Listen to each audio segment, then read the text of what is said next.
Calling the system. Wait, do we need a audio or? I don't think so. No? Okay. Because nobody's gonna We have talk no to viewers. us. Yeah. Yeah, probably. Hopefully they can hear us. Do you want to be in the middle? No, that's okay. We're already live. Hi, everybody. Welcome to Graduate Intro to Operating Systems, Fall 2018. I'm Ada. I'm Hobin. I'm Tony. Yeah, so we have, normally we just have me and Hoban, but today Tony is visiting also. Special guest. So a special guest, and we managed to get him to stop whatever he's doing for a while at least, and to join us live in person. So you're normally live, but Yes, online. normally I'm live, but just not normally here in Tony person, is right? live and he always comments. Well, sometimes I live blog it. Yes. That's right. So You can watch the questions. yeah. So this is the, oh gosh, Tony plus 2. How many semesters have you TA'd? 10. Okay, 12th semester of, I could have asked you, 12th semester of the class. And we have, other than the 3 of us, we have another 7 returning TAs. Cal Lingthal, BJ, and Palak, who are both Eric. female TAs. Eric, Patrick, That's and Young. Young. Iowan. Yeah. Joan. Oh, Young. Iowan. Yeah. So, Lone, yes. Lone. Lone. AKA Lone. Yes. thank you. And then that's not going to be enough for the class. We are going to get another couple of TAs or so. We'll see. But that has not been assigned yet. Actually, we're still waiting for an official information from Becky on what the status is there. We have about 500 students in the class, and depending on 483 or 524, depending on which roster you look at, which is a record number. Either one. Hmm? Either number is a record. Either one, yes. Either one is a record number. We have not yet graduated over 400 students. No. No, but we had just over 400 in spring. 420. Yeah, when we started, we had just over 400. So most of the information of the class in the syllabus, the homepage, and Canvas already tells you if you've made it to office hours, you've already figured that much out, right? In terms of Piazza and Canvas. So most of the information there is up to date. We point out a number of differences compared to what's in the video lectures. And I just posted the link on Slack as well. So. okay. We're going to try not to repeat everything in office hours. At a high level, it's intended to be an introduction to operating systems class. It's intended to, in a way, kind of recap quickly in a semester time frame everything that you should have retained from your undergraduate systems courses, and to give you an environment and some sort of structured process where you will get your also C programming skills up to date and help you with some of the other courses in the program, 60-10, 60-90, I guess, some of the other that are more system-ish C programming courses. This is very systems-ish. Mm-hmm. We get sort of the number one question that we get when students try to make a decision on what to do about the class is how much C do they need to know and kind of how current they need to be on C. At the end of the semester, you will know a lot of C, but at the beginning of the semester, we've had I don't know that we've had anybody who's had no programming experience. I mean, that would be just sort of lying to say that people can be successful with zero programming experience. It would be challenging. I can't remember who that person would be. Yeah. So, but in terms of, we've had many cases when people didn't have C programming experience, including none at all, right? That happens a lot. So we get that a lot. We have so basically, as long as you sort of have some ability to think in terms of a programming language, and you have some reasonable experience with some programming language, students have been reasonably successful at transitioning. The hours, you'll have to put the hours in the first project, in the first part of the semester. But then the second part of the semester, students have done much better. And my favorite success story is the person that came into the class with 0 C at the end of that semester, and the person was going to drop multiple times, and then became a TA, and then the following semester had internship offers at Intel and VMware. So that's kind of my favorite success story. There you go. But that it's not the only one. I think we get a lot of comments from students who throughout the semester end up immediately observing some difference in their opportunities, in kind of job offers, responsibilities at work, things that they can do because of what they've experienced through class. So in terms of sort of readiness, I think that the programming aspects are the biggest concern for students. In terms of the theoretical aspects, we make sort of fairly weak assumptions as far as what you need to know in order to be able to follow the lectures. I think the bigger, the more important thing is that you should put the time in and make sure you don't put that in bulk, but kind of stretch it out throughout the semester, and don't expect that you can just binge watch the videos and be able to just, capture all the important parts of the semester. You have any questions so far? I don't think so. No, we're 15 seconds ago there weren't any. Okay. But I think that what you're saying is really important for people to understand is that don't put everything off to the last minute. Don't say, I'm going to start studying for the class 3 days before the midterm or the final. Don't start the project on the last weekend. All the TAs go on vacation the last weekend. That's our tradition in this class. We will continue it. If you come in on the last weekend, you're on your own. Yeah. We have a sort of a Google document with a schedule, and there are 2 elements in that schedule. One is the actual deadlines, and the deadlines they relate to the project assignments and to the midterms and the finals. So for the project assignments, there's they have to be submitted by a certain time, and then the midterm and the final, they have to be completed within a certain window.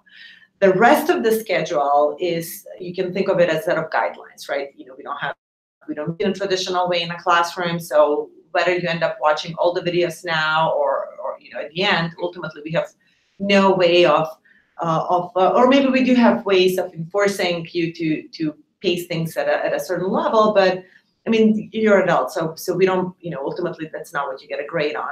But it's a suggestion, and it's a suggestion, so that in terms of there's some alignment between some of the lectures and the material in the project. So clearly being able to kind of go through that material around the same time, that's helpful. There is an opportunity for some out of order consumption of lessons. So you don't have to, you can skip a lesson and go through whatever you need to for a project and then come back. But in terms of the projects, for instance, particularly with respect to project 1, that it's broken into multiple components. And then for several of these components, we give you sort of recommended milestones for for basically every one of the weeks between now and when the project is due.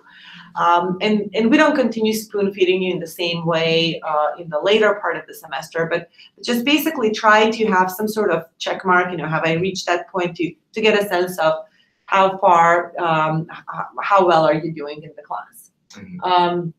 Hoban periodically puts these kind of progress charts. Yeah, checks on the progress of projects. And so you get a sense of where you are with respect to the other students in the class, and that's based on attempted, right?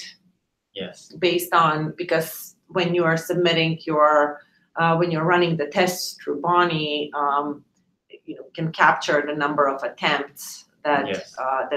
The number of distinct attempts, so the number of students that have made an attempt with a specific component, and that's what.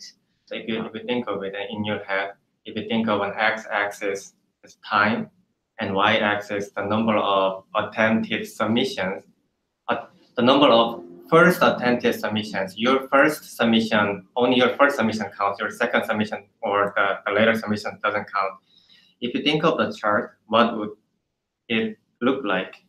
It would, unfortunately, it looks like an exponential curve, which means a lot of you are. And is the README always at the bottom? Kind Yes, of, people do the README at the end. Yeah. Because design work should be done at the end of the project, not at the beginning. The day I see people actually writing a README up front saying, this is what I'm going to do, and then they submit that, and then they start writing their code. Wow, that would be the day I'll be really impressed and amazed. Yeah, so the README goes safe. as last. So it really goes back to the previous comment that you should really start early to be successful with your project. Yeah, if you're really, really good at this, you can probably pull it off that last weekend. But if you don't write C code on a regular basis, like one of our TAs, Toe, who I'm pretty sure did wait till the last weekend, you're not going to get away with it. Did he get away with it? I think so. Okay. Well, he's a TA, so. But TA is kind of like there are a lot of And he factors also, that yeah, need true. to come And into. but in all fairness, he also writes C code for a living, right? For a Switch company. Okay, so unless you run C code for a living for a embedded platform, operating do systems are not embedded. do not leave your projects for last minute. Yeah, go ahead. That means less grading for us to do. So, okay, joking aside, we do have a drop rate that, that's non-negligible. It's better. It rivals ML. So, but that's a good thing. I think that the better thing, that the fact that we have a drop rate that's not non-negligible, is that we have a lot of students who drop the class and come back. Right. So That's true. the OMS program draws very, very diverse demographic, right? In terms of, not just what your backgrounds are, but where you are in life at a particular point. And so despite the fact that we've seen lots of babies being born through class and parents graduate, there's still, some life events that sometimes interfere with Project 3 and those sorts of things, and people have to drop. And so we have seen students that at some point they realize that maybe they weren't really prepared and they need to do a little bit of more background work and prep work before they come back in the class, or maybe simply just kind of the timing of everything that was going on in their life was not working out. So that's what caused them. But I'm happy for that part. We do see a lot of students that actually come back and attempt the class again, and do well. And for the first timers, I think we have a great team. I mean, I'm sort of eternally grateful to the TAs for the kind of support that they provide to the students in the class. And in terms of both the Piazza and both Piazza and Slack. Speaking of Piazza and Slack, so Piazza is the one official platform for the class. So we do not have a classroom. So Piazza is the official environment where the interactions for the class happen. Now, just like if you were attending a traditional university, kind of going through an on-campus experience, other than hanging out in a classroom or in your TA's or professor's office during office hours, you can hang out in hallways and in whatever coffee shops around campus. So think of Slack as that, right? Tony was trying to explain that to me. Like you actually use some other words. It's like a student lounge, right? The We student get around, you just hang around, and indeed, So we do not have what's the student lunch? Do we have? We don't student really lunch? have a We don't student- have a student lunch. Oh, So we don't have right. quite that analogy. So that's why just sort of the you hallway. have the lab, right, or the hallway, or just Okay. So if you're an undergrad, maybe be the library or something. you're supposed to be quiet at the I library. nobody's quiet. So yeah. I do want to have a correction here that Toe has mentioned that he did not start the last weekend. He started the last week of the project Okay. and worked on it several nights. Okay. So On a 6-week assignment essentially. basically, Yeah. Okay. so there you go, Toe. Feel better? So and you know what happens when you have 484 students or 500 students in class? You get 21 viewers in office hours. That's also a record. Wow. Especially for the first week where there's not, people are still trying to get used No, to I mean, it. the first week is high. First week, the first week ends up like sort of going into a teen number. And then when I do them at night, it ends up going into teen number because I think that people have more time. But normally, we sit at like single digits. That's more like, yeah. We get people watch office hours later. Okay, well, so let's see whether we break this during the semester. Or maybe there's a rumor going on that you're online, so we have. Nah. Nobody really cares. Okay. So that's it. Basically the forms of communication throughout the class are Piazza is the one that's officially endorsed, and then Slack is also a channel that, thanks to the TAs, is available, and they monitor that channel too. We recognize that different students sort of prefer different types of communication. If you're more comfortable with one versus another, that is your option. We're going to provide both options. If you don't like your experience in one platform and prefer it in another, please switch. And so we're also sort of all adults here, so just kind of please keep that in mind. And in all fairness, we have a number of students every semester who we don't see in any of these venues. They're just working off on their own. That's fine too. And so that's true. So in terms of the schedule, the deadlines are deadlines with respect to the assignments and the exams. The rest is recommended. The midterm exam is parts 1 and part 2 from the semester. Final is parts 3 and part 4. We are going to do our best to be brave to switch to Canvas for everything. So the other thing that's mentioned is that in the online in the videos we talk about T-Square, and this is supposed to be the last semester of T-Square. We're supposed to switch to Canvas. We kind of almost did that jump last semester, but then it turned out that there's certain things about, well, it was kind of an important thing that we couldn't do about kind of grading of the exam and how the grades can be pushed. So there were certain things about the grading of the exam that could not be done in Canvas as a class semester. And so we kept the exams in T-Square, and then ultimately everything ended up going in T-Square. But because this is really the last semester, and we've already been handed out some cheat sheets that I think that they're going to have, because it's not just us, everybody has to deal with this. So somebody supposedly has to resolve these things. So probably we'll switch completely to Canvas for the exams in terms of where your questions will be hosted, where you need to answer. But that will clarify afterwards, in a few weeks. Not afterwards, but in a few weeks.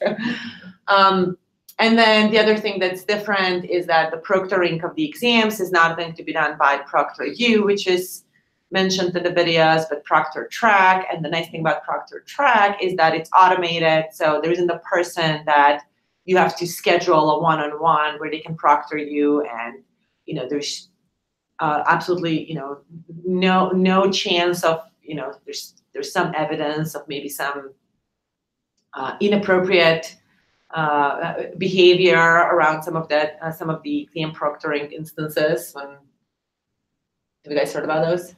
I've heard so many stories. Yes. So we don't, so ProctorTrack, anywhere in the exam window, you can schedule exam, take the exam, and move on. Assignments, so, and then the other part of the class is, so we have the projects, we have the lectures that you get questions on the exam, and then we have the participation grade. Participation grade, think of it as if you are in between grades, that's what's gonna get your grade up in the class. But then, you know, the real benefit of the participation is that it's just going to make this class so much better experience for everybody involved. Like, you know, there's a benefit of the participation for everybody, yourself included. That's sort of maybe a little more subjective, but it's qualitative. And then there is some real quantitative benefit of that, and that, you know, if you end up with sort of, I don't know, 0.5 points less than the cutoff between B and A, and you have been, or maybe even 2%, 2 points less than the cutoff, and you've really been contributing to the class. That's what's going to help you. We don't care what you do with the Udacity quizzes. It's, again, your personal preference, whether you find them helpful or not. So participation for us is kind of the same way as I view participation in class. For the on-campus students, it's not whether you showed up or not whether you, whether you submitted assignments, but more, how did you contribute to the class discussions? Did you ask good questions? Did you kind of contribute good answers? Did you help maybe take the conversation, the discussion during class in some direction that, you know, was new and useful for everybody? So these are the kinds of things that we're looking for. And maybe you guys can comment a little bit more on kind of some of the good participations, because so we look at participation both from Piazza and Slack perspective, and, you know, at the last weekend of the semester, before the grades are due, that's when, you know, when I kind of compile all the grades, that's when I take all the names below cutoffs, and then we go back and sort of dig out every post, every comment, unless it's obvious. Like, there are some cases when it's really obvious, like, oh yeah, I know this person, know this person, know this person. But then there are other cases when we just really try to look and see, you know, really what this, whether this really affects. And just participation, it's also, that's not about the number of posts you've made. You know, we're really kind of looking at what you said in those posts. Right. The problem with trying to automate this is that there are known mechanisms for like going over old posts and adding to them, so you increase your participation counts. So you can't automate it. We actually have to go and we have to look and see what the quality is there. And there's no easy mechanism for automating the process of looking at those and reviewing them for quality information. One of the things that I was going to mention is that, of course, if you participate well in the class, you might also end up getting recruited to be a TA. Yeah. Which some people are hoping that there are going to be more recruits, For so sure. they can retire from that position. One of the benefits of being a TA for Ada is that you'll have opportunities to come and work with her or meet with her, like a number of us actually have. I will pay for your ticket. I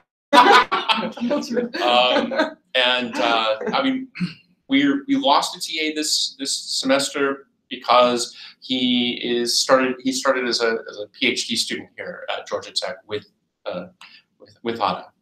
I mean, I did also, you know, Bonnie, I encouraged her, and oh no, I know. I'm not saying she didn't end up in Yeah. systems, but she ended up in no. another area. But Yeah. yes, I mean, we have recruited across different areas in the college. We have recruited from the students.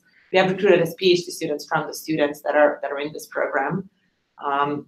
It's a little bit hard when you lose a TA to a PhD student, but it's not hard for you. You win. It's at least a break even, if not a win, right? And we have we have a good crew.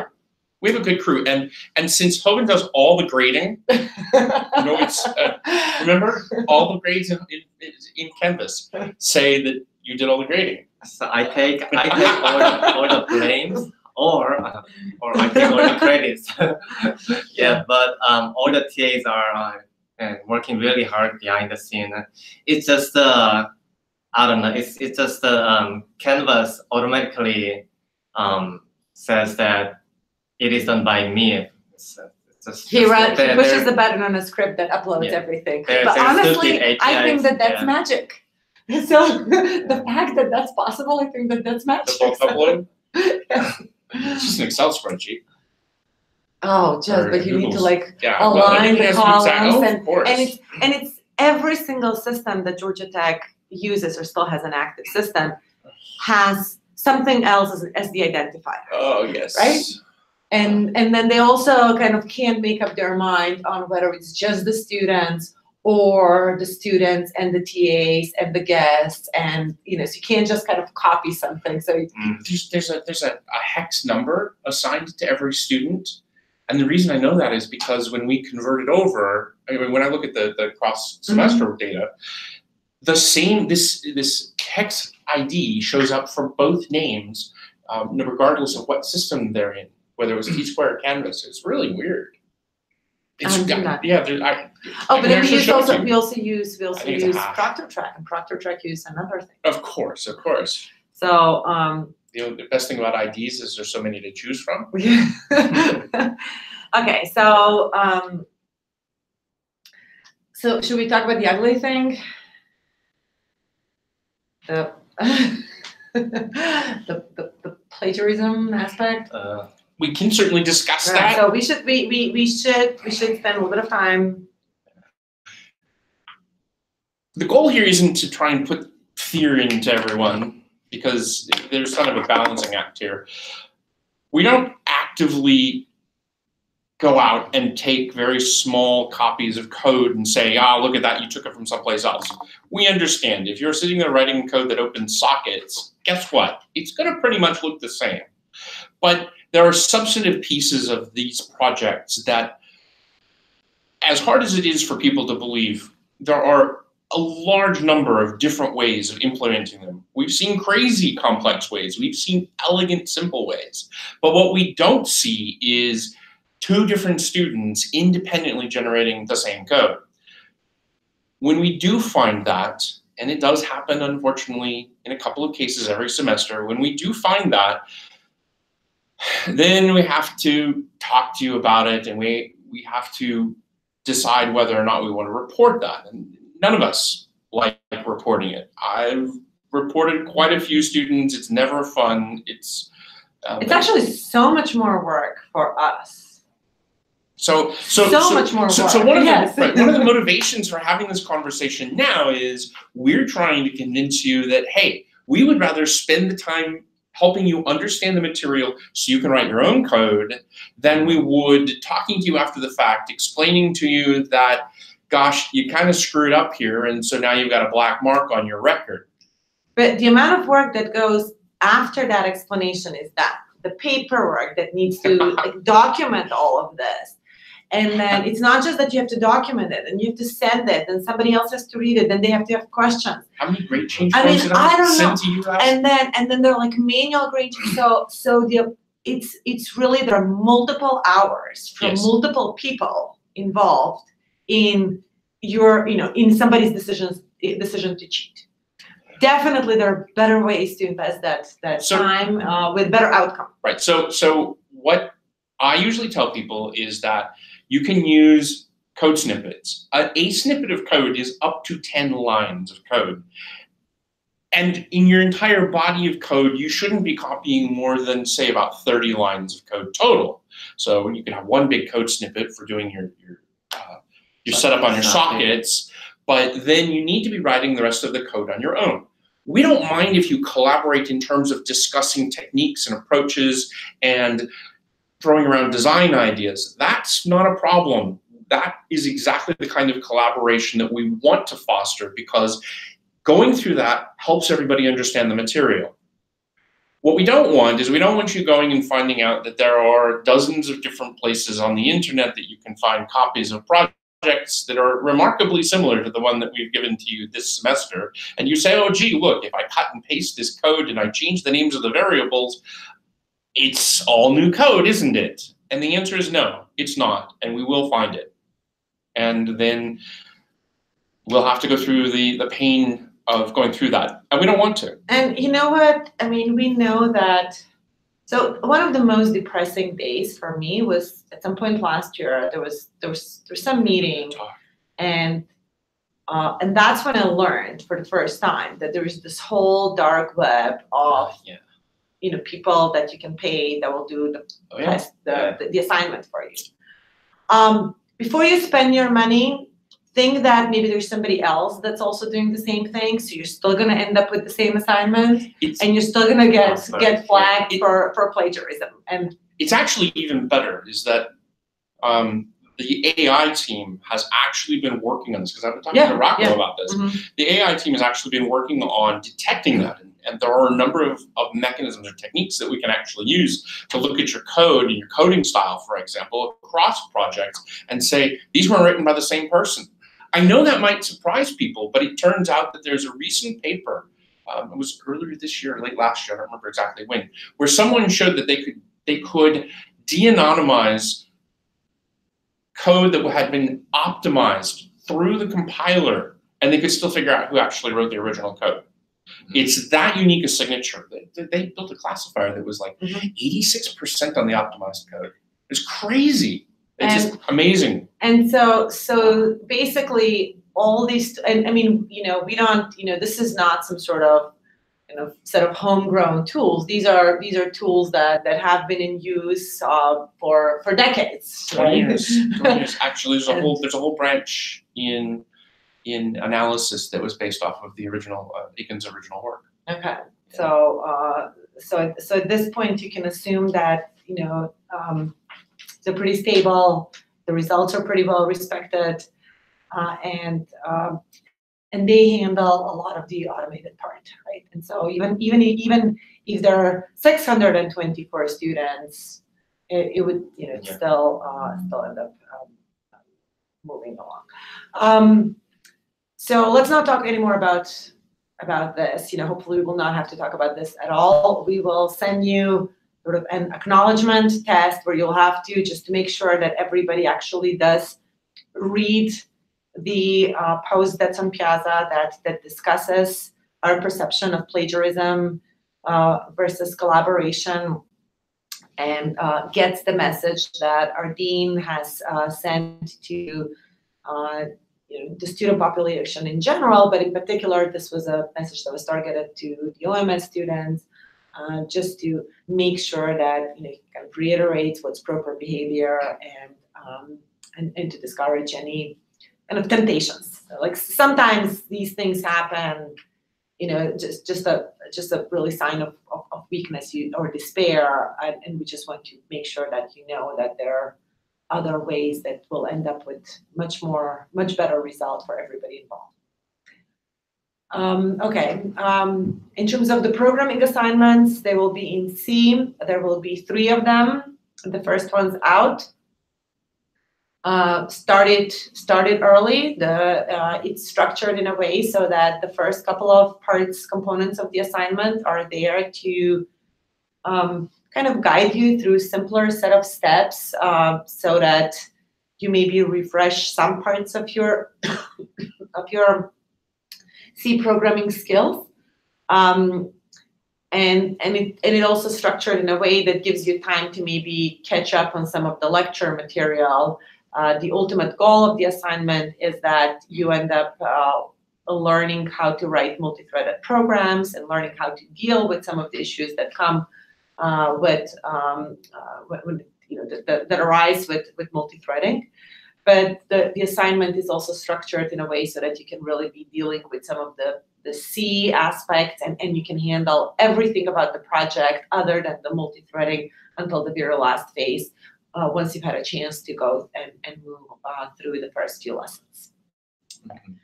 And then we'll have the remaining 2 programming assignments, 3 and 4. Historically, the first one presents probably the biggest challenge for all students that don't have they don't have C programming experience, right? I mean, because you're going to spend some extra time not just thinking about how to structure your program, but also looking at how to do how to implement something concretely in C.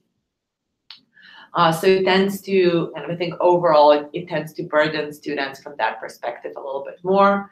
I think that, after that assignment, more or less things even out for the class in terms of their just ability to handle the programming assignments. And then project 3 has a there's a bigger design component. Maybe I think that project 1, project 4 are a little bit maybe more straightforward in terms of how you design it. Yes, the detail, the implementation detail, yes, you need to make some decisions, but in terms of like overall design, probably there isn't that much flexibility. Some, but not a lot. You're right. Yeah. Project 3 provides a much. Whereas project 3 provides quite a bit of flexibility in terms of the design space, and so. So I think that, and it's probably, that there are a lot of areas where people, program with, deal with multi-threading. I mean, today it's sort of impossible to buy a single core machine. Yeah. Up until 2005, there were a lot of programs, a lot of environments where it really wasn't necessary, other than like a GUI, it pretty much wasn't, in high performance, it wasn't necessary to deal with multi-threading. And threading was just dropped down from programs left and right, including the top tier places. And then sort of when kind of figured out that, well, really, there's no way forward other than to add multiple cores in terms of kind of the theoretical capabilities of the machines. And then there's no way forward to realize those theoretical capabilities other than actually have multiple things to run on those cores. So we have to switch to multi-threading. So it wasn't until kind of after 05, 06 that was this push of let's make sure, let's kind of bring this up in various environments. But bottom line is, there are more. It's still more likely that there are going to be students that have had experience with threading, whereas probably like with some of the IPC mechanisms, shared memory that comes up in project 3, that's less likely. So we end up kind of having a little bit of evening of the playing field because of that, because it's not necessarily something that a lot of you or significant number of you have had an experience with. And then project 4 is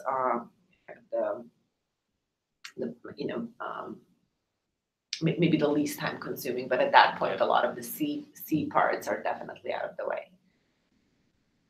We spent some time for a while trying to introduce in a kind of in a practical way in a practical and useful way, an additional project that has to do with doing performance analysis, doing performance evaluation. And we tried multiple things there. We tried things from kind of having a whole bunch of cooked results that you will have to go and look and try to explain. We tried to do something where we just ask questions about what you think hypothetical results would look like. We tried to kind of give you an option to just go and design your experiments that are around a set of questions. Bottom line is, it doesn't really scale, in terms of being able to. So we can do something simple just for the sake of like hitting a check mark. Okay, well, we did ask these questions, but it almost feels like the percentage of students that really gets the kind of the knowledge that we wanted to pass through that assignment, it's small. I think that for the majority of students, it ends up still being just a multiple choice test. And then when it ends up being something that's much more creative and more of the kind of assignment that that we would have liked to have, it's impossible to grade it. I mean, the Hoban, yeah. TAs end up, as opposed to kind of being able to support the class in Piazza and Slack, they end up having to read these multi-page reports. So we did that, the first semester we did that, and that took basically from the moment the second assignment was on, there was just one TA that was designated to Piazza. Everybody else was grading the reports, was reading and grading the reports. That's because we kind of wanted to see what would be the insight, what would be the takeaway that you can get from from these numbers. So we had to make some trade-off. Maybe it'll be easier to make some multiple choice questions. So bottom line, right now, we give this as an extra credit. It does not get graded or accounted for in the curve or anything like that in your grades. When everything's said and done, participation accounted for, etc., that's when we take a look at sort of another few percent below the cutoffs at the extra credit submissions and see whether there is enough there to give the student an extra credit to boost their grade. Grading wise, we kind of do know that you guys need A's and B's mostly. Most graduate students function in that way. So the graduate level classes typically do not have the traditional grade distribution 90 to 100 A, 80 to 90 B's. We're kind of a little bit more relaxed there. Something to say about that? It just reminded me when I was reading the history of grading that in fact I think it was Harvard started out as 94% or above was an A. A. Mm-hmm. Yeah. So I think that that's what I vote for, is that 94% or above is an A, and 88 to 94 is a B, and everything else after that is just we don't care. But I don't think Ada's going to go for that one. Yeah. I think that there are other people that will not let you go for that. She's very generous. That's all I can say. Yeah, this question comes up every semester. As the drop date nears, people will go, "Oh, do I have any chance of getting a passing grade?" And then we'll go and we'll look and we'll say, "Yeah, actually, you've got a shot at getting an A." But I mean, I don't think that it's kind of generosity. I think that we do make the students go through a lot, and so that if they've gotten a certain percentage, 70%, they absolutely deserve to still pass the class. Mm-hmm. In a typical, we don't know. Maybe somehow by mistake we're just going to make everything super easy this semester, and so there'll be 90% of the class will be over. Not going to happen. Okay. Not gonna happen. Her exams are brutal. They are always brutal. No one ever comes back and says they're easy. Your project tests are brutal also. So That's absolutely true. That's absolutely true. So we know it's a challenging class, and the grades are curved quite a bit. Yeah, the grades are curved generously, so you shouldn't be totally worried about that, but still. Okay, what else? Grades, participation, exams, project, students. Coming to visit. If you come to visit, make sure you let her know so that she can not be here. Oh, so she can be here to say hi. Oh, I probably have some Post-its that I collect periodically from the door that says that there's a student Somebody came came and visited, and there was one that was just here just a little while ago. Is that the one on the floor? No, Okay. no. It was a video. She has a lot of Post-its all over her office. It's probably underneath the laptop. Probably. So, yes, I mean, I love having a chance to meet the students that are in the class. I've met her. I was in the class. Yeah. I think that other than Estelle, I haven't, when I've traveled in terms of meeting somebody deliberately, I think that other than a student who was a TA, I didn't meet somebody when I was traveling. It was mostly when students were here. But we've had, I've had over the years had a chance to meet quite a number. And some students end up coming for the, some of the career fairs. So that's when I get to meet some. So yes, if you're around, please stop by. Obin and I at least permanently here, and Victoria will come back. I suspect I'll be back at some point. Yeah. So that's it. Okay. Well, we will. Okay. So office hours, we will normally tentatively we'll hold them Mondays at 1 to 2. Yeah. this week we're shifted to 1:30. Next week, Monday's Labor Day, so no, we're not going to hold office hours on Labor Day.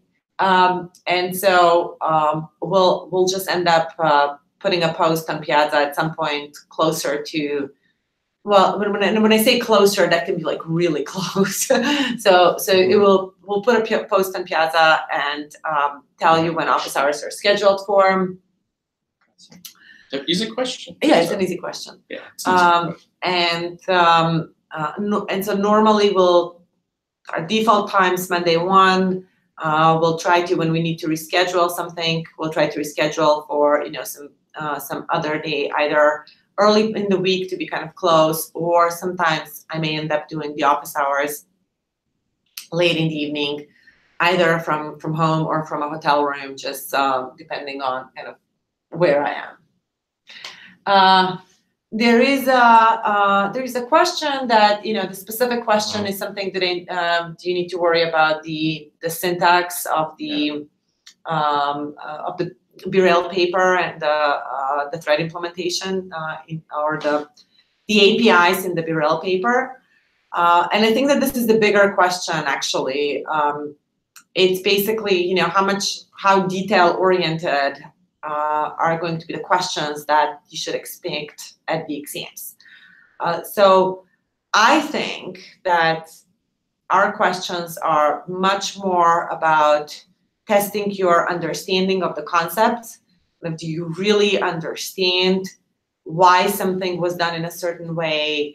And, do you really understand kind of maybe the relationship between two concepts or two different systems, how they evolve from one to another, as opposed to, something that's really boils down to more like memorization that, you can always just super quickly go man pages or Google or something and get the answer. So, things like if you make a mistake on syntax, that's, you should not lose point on, on syntax. But if you, for instance, in the context of the BeRel paper, if you, one of the things that we spent talking about is that, that kind of this wait construct. What happens during a wait operation is that you realize that the mutex is locked, right? And so that's why you're going to wait. So what happens? Well, you have to stay until somehow the conditions change, something changes. You need to be able to wait, right? So that you're not repeatedly kind of looping through. Is the mutex free? Is the mutex free? You're not repeatedly checking on a mutex. And so what makes but basically the exact same kind of conditions that you need for these conditions to change while you're waiting, right? You have to release the mutex for that to happen. So we spent some time talking in the lectures how when you enter a wait operation, you end up being placed on a queue that's associated with with some condition variable, but at the same time, the mutex that you had when you found yourself at that wait point has to be also relinquished, has to be released, so that somebody else can potentially change the predicate that that brought you in the wait situation in the first place. And so we spent quite a bit of time talking about it. So if you then in your exam use wait and don't use wait in conjunction with a condition variable in a mutex, then that would be a problem, right? Because that's more than just the syntax, right? So for instance, you can think of it that way. If that sounds like too much nitpicking right now, it really, by the time we roll into the midterm, it should not, just because you'll spend quite a bit of time writing code like that. And so, it really is not going to be, oh, I'm making you remember that you need to use these two things with wait. You should be able to do this in your sleep, right? So, that's, I think that hopefully that answers the question, but kind of we're not going to necessarily ask about definitions, but the questions will more test whether how something works or why something was built in the first place, or what are you trying to improve, what was the trade-off, and comments? I mean, you have a lot better understanding of what this is all about once you get your hands on project one. because that's a lot of times how I learn by by doing sample coding or We sample actually do have testing. students who are already making progress on project one. Yeah. There is an interop binary thread where people can post their binaries, so you can try your client and server against someone else's client and server, because that's essentially what happens when you submit to Bonnie. Mhm. We take your client, we test it against the Bonnie server. We take your server, we test it against the Bonnie client. We're not testing your client and server together because that's not the way that interoperability testing works. Mhm. So that's the purpose of that thread. There are already multiple Echo client server posts, and there's one transfer file post. And somebody already posted that, hey, that helped me figure out what was wrong in my code. So take advantage of that. And then when it comes to Bonnie, I mean, it does a lot of automated testing, right? In terms of going from there to the final grade for the project, don't assume that it's a 1-to-1 ratio. First, there are things that can only be graded manually, and on different projects, that percentage varies. And second, there are kind of some additional tests that we may be able to perform beyond what you get tested on automatically.